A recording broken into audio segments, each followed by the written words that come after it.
नमस्कार, आप देख रहे हैं 4 PM और मैं हूं आपके साथ निधि मिश्रा। जैसा कि आप जानते हैं कि 2022 विधानसभा चुनाव के परिणाम आप सभी के सामने हैं और भारतीय जनता पार्टी ने एक बार फिर से सत्ता में वापसी की है। ये वापसी बेहद ही ऐतिहासिक है क्योंकि 37 साल बाद दोबारा से भारतीय जनता पार्टी ने सत्ता में वापसी की है। ऐसे में होली का पर्व है। होली का पर्व किस प्रकार से मनाया जाएगा, किस तरह से मनाया जाएगा, ये देखना भी बहुत अद्भुत होगा और दिलचस्प होगा। ऐसे में प्रतिक्रियाएं लगातार सामने आ रही हैं और आज हम बात करेंगे किसी और से नहीं बल्कि उत्तर प्रदेश की राजधानी लखनऊ की महापौर संयुक्ता भाटिया जी से। संयुक्ता भाटिया जी, पहले तो बहुत बहुत स्वागत है आपका। आपको होली की बहुत बहुत शुभकामनाएं। 4 PM की टीम की ओर से आपको बहुत बहुत शुभकामनाएं। पहले शुरुआत ऐसे कि बीजेपी की वापसी हुई है, शुरुआत यहीं से करते हैं कि 37 साल बाद ये ऐतिहासिक जीत, क्या कहती हैं आप इस पर? सबसे पहले तो मैं यहाँ की जनता को बहुत बहुत आभार प्रकट करना चाहूँगी।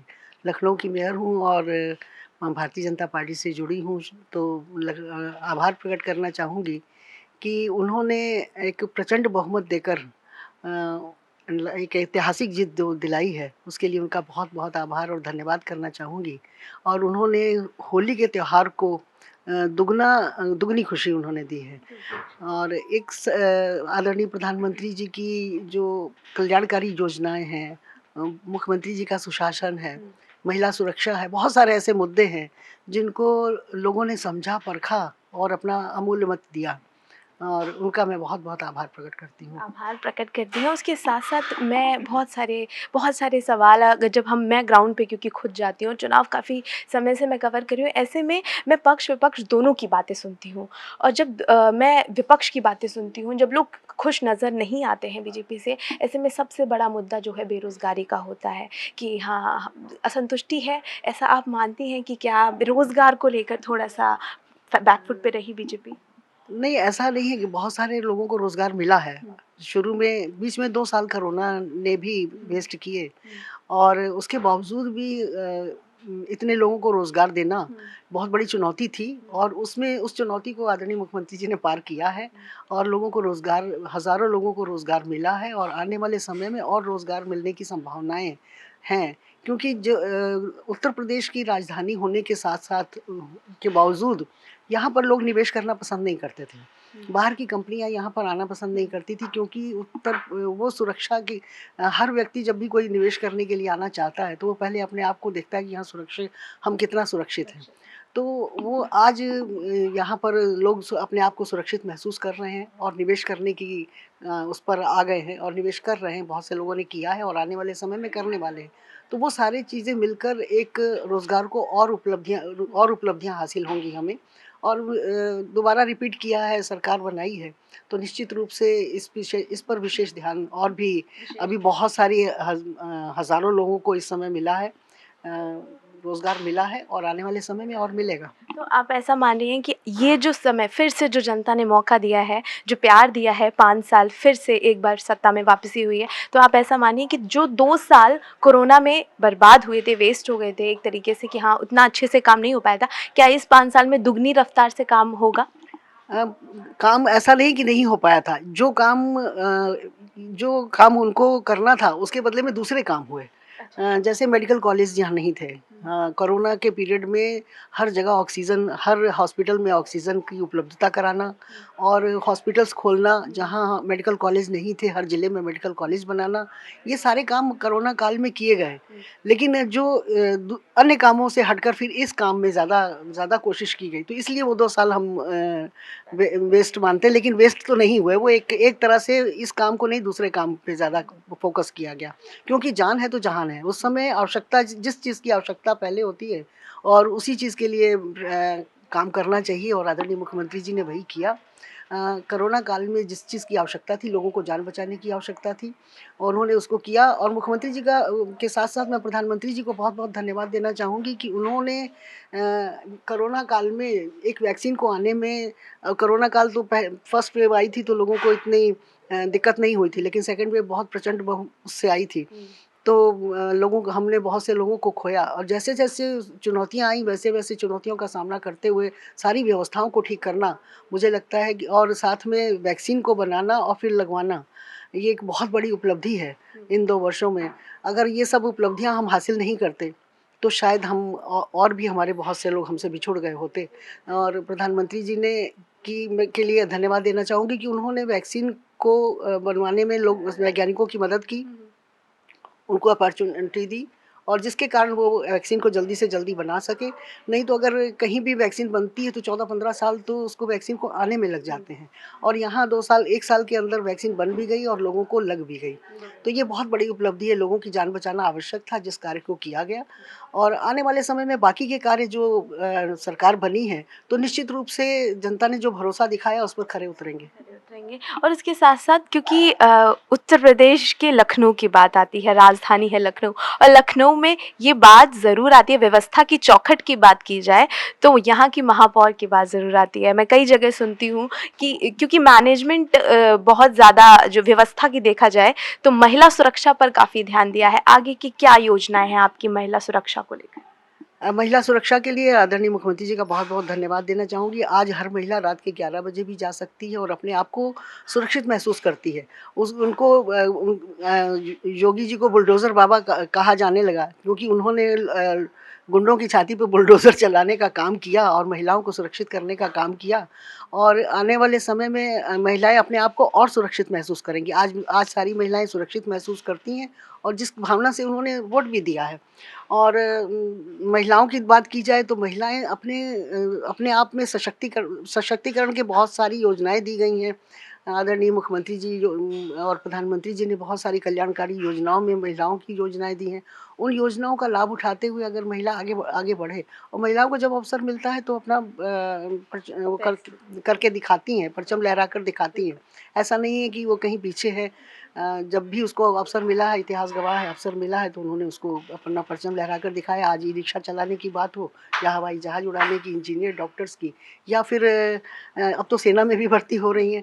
तो हर स्थान पर उन्होंने अपने परचम को लहराया है और आगे भी आने वाले समय में अगर सरकार की उसके सहयोग से और महिलाएँ आगे बढ़ेंगी, सशक्त होंगी और महिला हमेशा मुझे तो लगता है कि सशक्तिकरण की आवश्यकता नहीं है, उनको शक्ति को याद दिलाने की आवश्यकता है। महिलाओं में वो बहुत शक्ति बड़ी है। बात की है कि शक्ति को याद दिलाने की आवश्यकता है। अच्छा, महिला सशक्तिकरण की आपने बात कर दी, तो बीजेपी में एक बहुत बड़ा जो जीत का एक देखा जाए पॉइंट जो बिंदु है वो महिलाएं रही। तमाम चेहरे हम देखे उसको लेकर एक अपर्णा यादव का नाम आता है जो समाजवादी पार्टी की बहू हैं।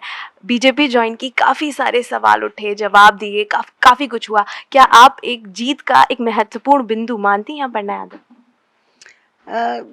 देखिए महिला कहीं भी अगर होती है वो अपने परिवार को छोड़कर आई है, हमारे परिवार में उन्होंने सम्मिलित हुई हैं तो मैं उनका विशेष रूप से लखनऊ की महापौर होने के नाते से बहुत-बहुत स्वागत करती हूँ।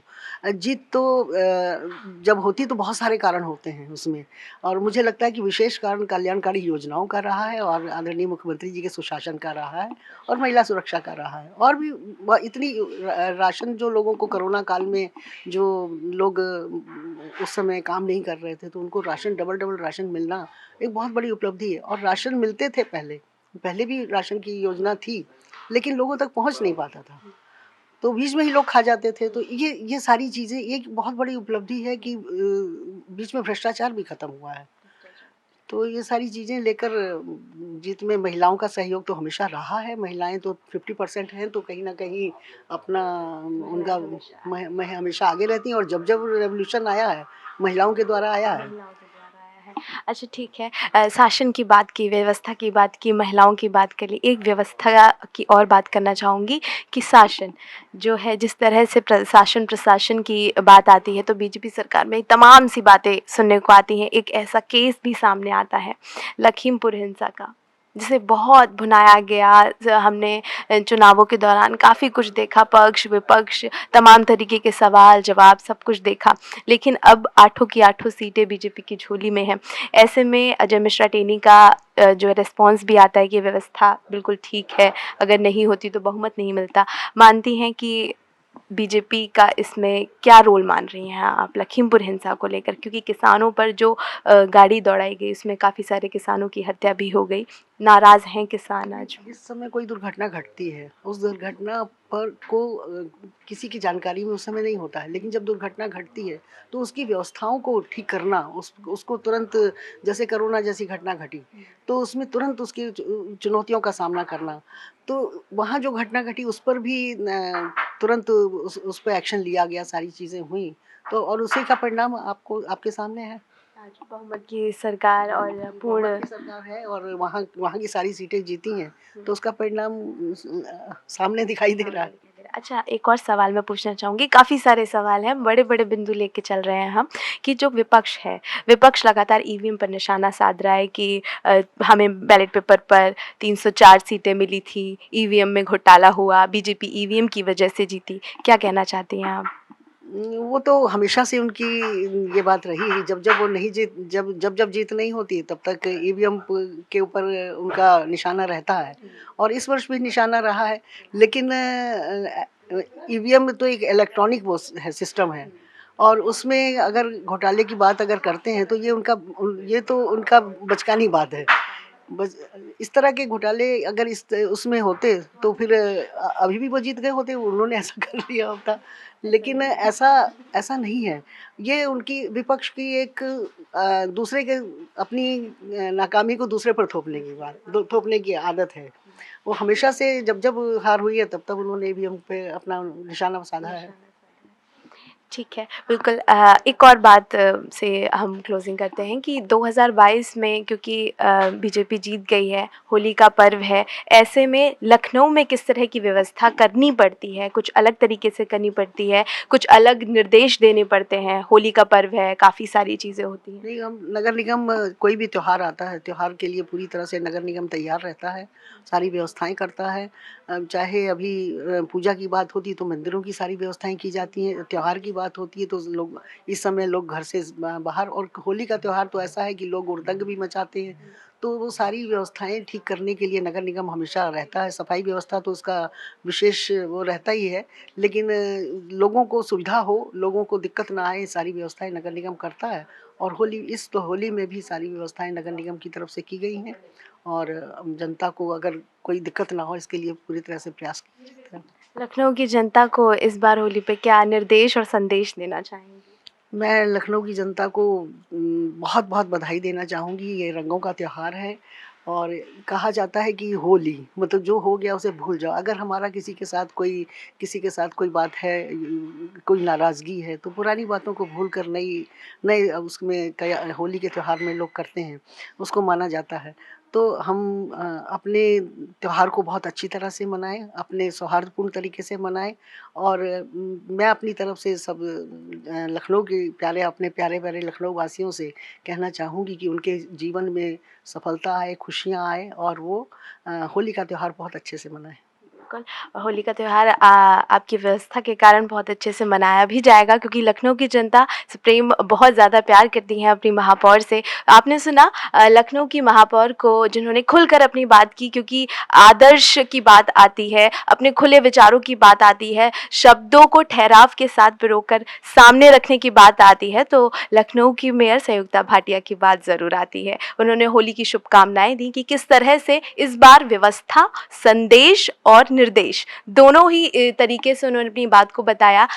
इस बार लखनऊ की जनता किस तरह से होली मनाएंगी ये भी बताया, और इसके साथ साथ बीजेपी की जीत पर भी अपनी प्रतिक्रिया दी। ये सब आपने सुना सिर्फ और सिर्फ 4 PM पर। मैं निधि मिश्रा, 4 PM की टीम की ओर से आप सभी को होली की हार्दिक शुभकामनाएं।